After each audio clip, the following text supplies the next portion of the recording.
Alô amigo, alô amiga. Hoje eu quero falar com vocês sobre o tema Pense com qualidade. Às vezes nós ficamos preocupados em pensar com quantidade. Pensamos em pensar muito. Mas a qualidade do nosso pensamento determina a qualidade do nosso relacionamento, comportamento, fala, pronunciamento e também da nossa ação. Pensar é importante porque nós pensamos toda hora. Romanos capítulo 12, verso 1 a 2 diz: E não vos conformeis com este século, com este mundo, mas transformai-vos pela renovação da vossa mente, ou pela renovação dos vossos pensamentos. Para quê? Qual a finalidade? Para que experimenteis qual seja a boa, agradável e perfeita vontade de Deus.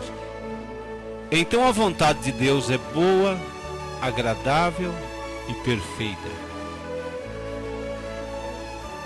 Se o que nós vivemos não está passando nesse crivo, se o que nós estamos passando não é bom, agradável ou perfeito, não é vontade de Deus. Romanos capítulo 12, versículo 1 diz: para que experimenteis qual seja a boa, agradável e perfeita vontade de Deus. Paulo diz no versículo número 3: porque pela graça que me foi dada, digo a cada um dentre vós que não tenha de si mesmo mais alto conceito do que convém, mas que pense de si sobriamente, conforme a medida da fé que Deus repartiu a cada um. Então diz Paulo assim: mas pense de si sobriamente, conforme a medida da fé. Então nós devemos pensar conforme a medida da fé, não conforme a medida da dúvida. Porque Paulo diz que nesse versículo 3 de Romanos 12, ele diz que Deus repartiu a cada um de nós uma medida de fé.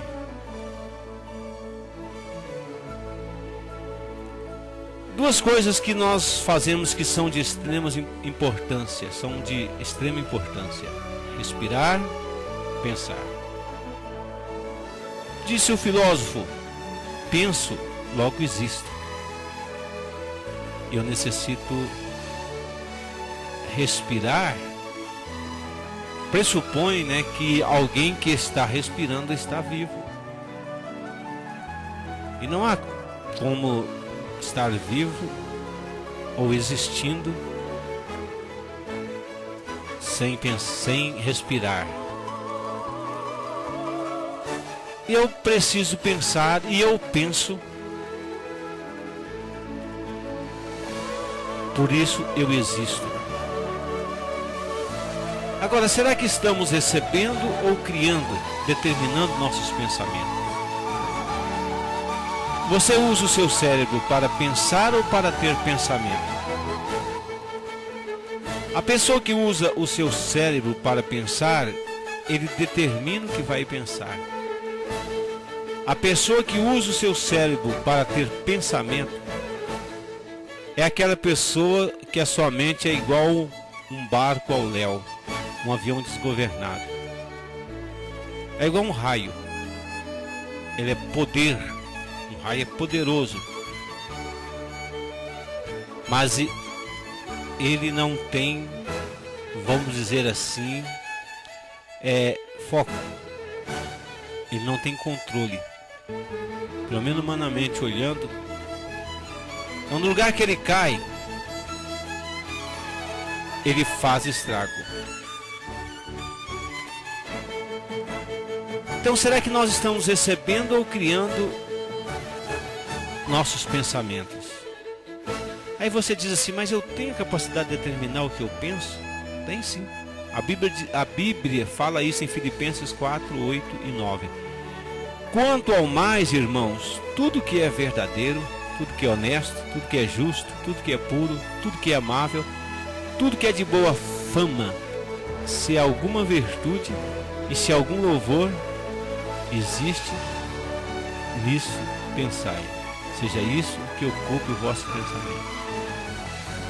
Então, quando a Bíblia diz nisto pensai, ela está dizendo que eu posso pensar, escolher aquilo que eu vou pensar, determinar aquilo que eu vou pensar. Então, quando entramos na área do pensamento, nós devemos aplicar uma fórmula que é muito ensinada, que é a DCD. O que é DCD? Duvidar dos nossos pensamentos, criticar nossos pensamentos, determinar o que vamos pensar. DCD. Duvidar porque às vezes nós ficamos tristes. Por quê? Se a pessoa pensa triste, ele vai ter sentimento triste e ele vai ter um comportamento triste. Se a pessoa pensa pobre, ele vai sentir-se pobre, ele vai comportar como pobre, ele vai ser pobre. Se uma pessoa pensa como rico, ele vai fazer o que gente rica faz, sentir. É aquilo que a Bíblia diz, que bem-aventurados que não viram e creram. Então a pessoa, para ser rico por fora, ela tem que ser rica por dentro. Porque a Bíblia diz que assim como a alma pensa, assim ela determina o nosso sentimento, o nosso comportamento. Assim como ele pensa, ele é, diz Provérbios. Então você usa o seu cérebro para pensar ou para ter pensamentos? No versículo 9 de Filipenses 4 diz: o que também aprendeste, recebeste, ouviste, viste em mim, isso praticai, e o Deus de paz será convosco. Então, para que o Deus de paz seja conosco, nós devemos pensar o que é verdadeiro, honesto, justo, puro, amável, boa fama, de virtude, de louvor. Paulo diz em Filipenses 4, 8, 9. No Salmo 1, a Bíblia diz: felicidade dos justos e o castigo dos ímpios. Bem-aventurado o homem que não anda segundo os conselhos, pensamentos dos ímpios. Não se detém no caminho dos pecadores, nem se assenta na roda dos escarnecedores. Antes tem seu prazer na lei do Senhor, e na sua lei medita. Pensa, dia e noite. Então aqui, esse versículo é maravilhoso. Antes, versículo 2, antes seu prazer está na lei do Senhor, e na sua lei medita, ou pensa, dia e noite. Então não é simplesmente colocar o ouvido na palavra, não é simplesmente escutar a palavra, mas é pensar na palavra de Deus. No versículo 3 diz: tudo que ele fizer será bem sucedido. Ou seja, ele vai ter sucesso. A pessoa que medita na palavra de Deus. Então, você usa o seu cérebro para pensar ou para ter pensamento? Ou seja, você duvida, você critica, você determina o que você vai pensar. Você pensa conforme o que Deus pensa. Um dia Jesus falou com Pedro o seguinte: lança a rede para o lado direito do barco. Pedro tinha pescado toda a noite. Pedro pensou: eu vou fazer papel de bobo.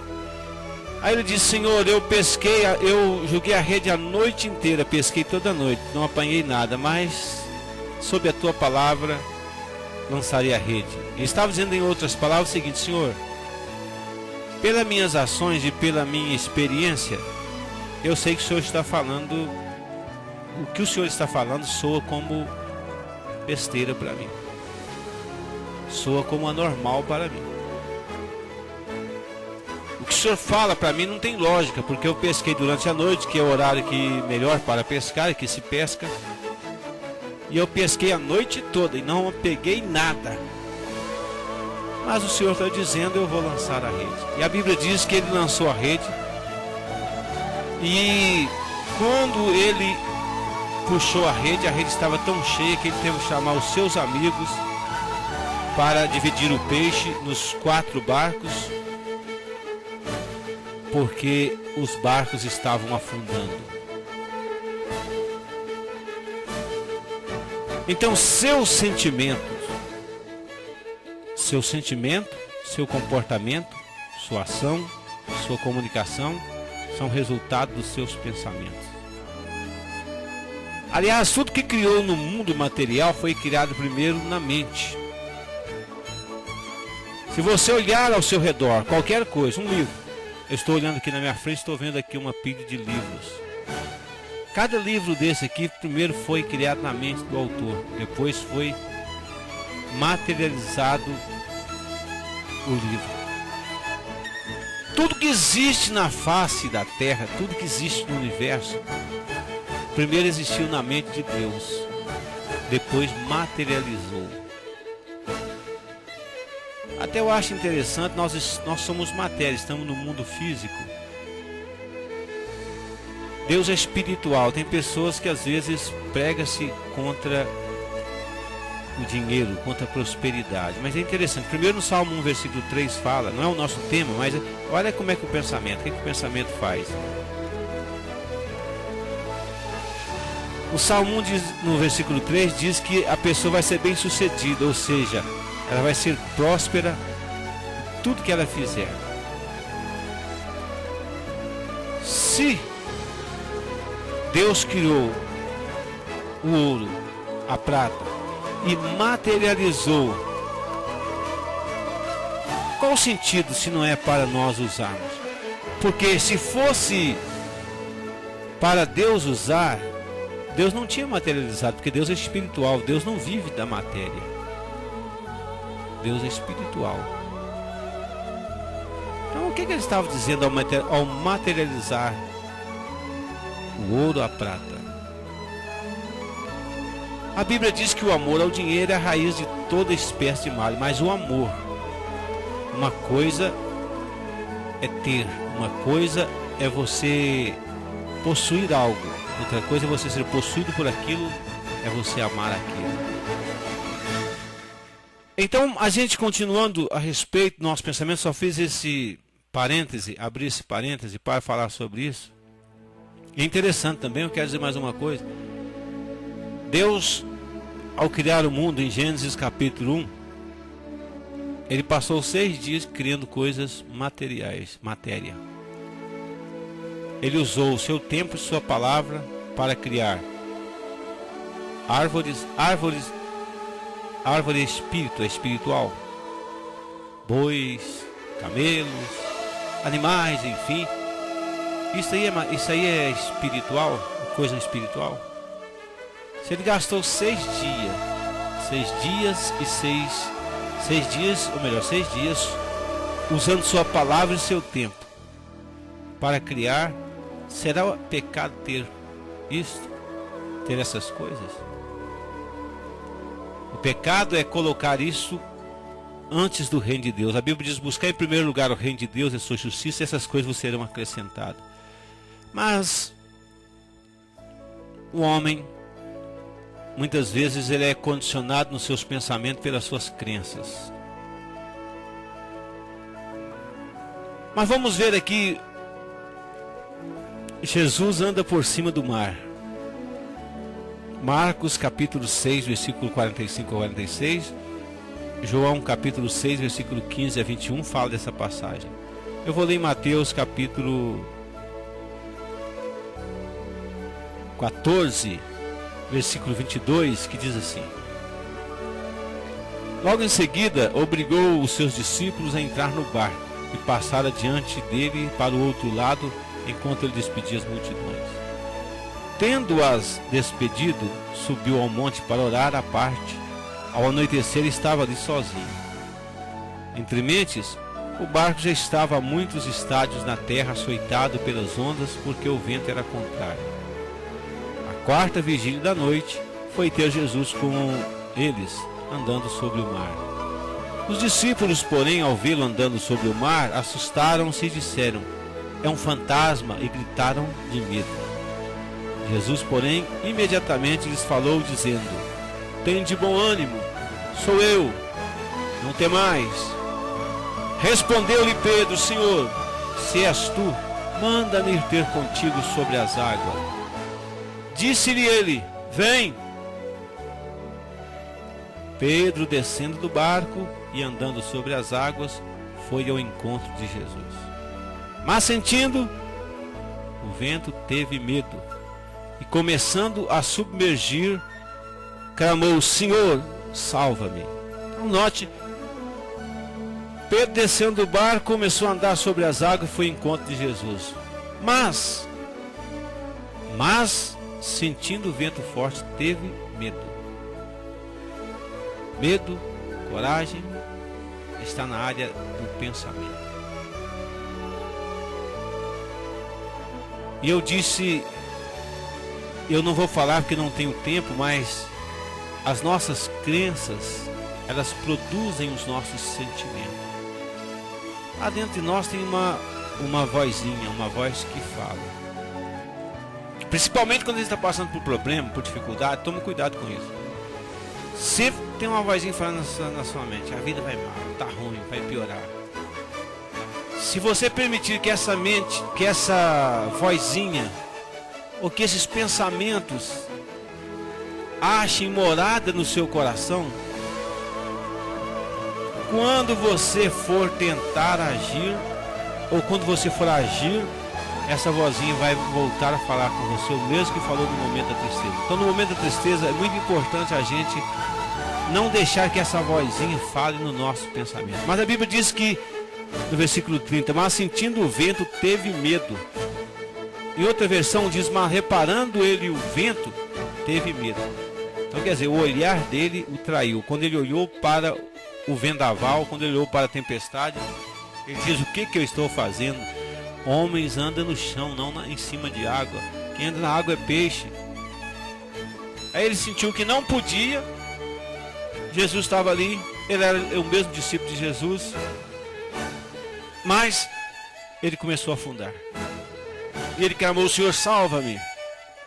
Imediatamente estendeu Jesus a mão, segurou e disse: homem de pouca fé. O homem de fé subdesenvolvida. Aqui a gente vê a importância da gente desenvolver a fé. Porque duvidastes. E logo que subiram para o barco, o vento cessou. Jesus fez com que o vento cessasse. E eles, admirados, disseram: este verdadeiramente é o Filho de Deus. Maravilhados eles ficaram. Eu estou dizendo aqui a respeito de pensamentos. Ele pensou que podia? Pôde. Pensou que não podia? Não pôde. Então, vamos vigiar a nossa vida de pensamento. Vamos duvidar do que pensamos, criticar o que pensamos. Vamos determinar o que pensamos. Deus te abençoe em nome do Pai, em nome do Filho e em nome do Espírito Santo. Fique um abraço do seu amigo J. Batista. Espero que eu tenha lhe ajudado. Espero que essas palavras tenham lhe inspirado. Fique com Deus. Fique na paz.